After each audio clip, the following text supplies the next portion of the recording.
ముందుగా అందరికీ విజయదశమి దసరా శుభాకాంక్షలు. ఎలా జరుపుకున్నారు పండుగ? నవరాత్రులు అయితే చాలా బాగైనాయండి.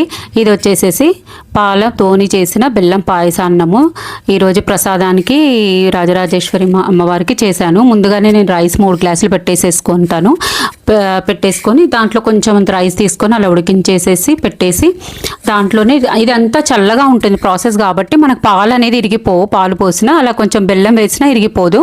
అలా ఇది ఇక బెల్లం అసలు చాలా చాలా బాగైందండి పాయసము. ఇంకా వచ్చేసేసి ఒకటి పులిహోర చేశాను. ఫస్ట్గా దీంట్లో పల్లీలు కొన్ని ఇవన్నీ వేయించేసి పక్కకు పెట్టేసుకొని ఇంకా మొత్తం వచ్చేసేసి నిమ్మకాయ రసాన్ని కూడా ఫస్టే నేను పిండేసి ఉప్పు కలిపేసి పెట్టుకోవాలి.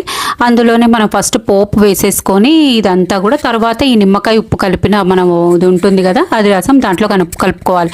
చింతపండు పులిహోర చేయలేదు, ఈసారి నిమ్మకాయ పులిహోర చేశాను, చాలా బాగా వచ్చింది. ఆ తర్వాత కొంచెం ఏం చేశానంటే నెయ్యిలో కొంచెం జీడిపప్పు పల్లీలు మళ్ళీ కొన్ని వేయించి వేశాను, కొంచెం బాగుంటుంది అనేసి. ఇంకా ఎలా జరుపుకున్నారండి, ఏమేమి చేశారు ప్రసాదాలు నా కామెంట్లో చెప్పండి. అండ్ ఈ దసరా అందరికీ మంచి కలిసి రావాలి. అమ్మవారిని మంచిగా మొక్కుకొని అందరూ బాగుండాలి, అందులో నేను ఉండాలండి. సబ్స్క్రైబ్ చేసుకోండి ఛానల్ని మనది. Thank you.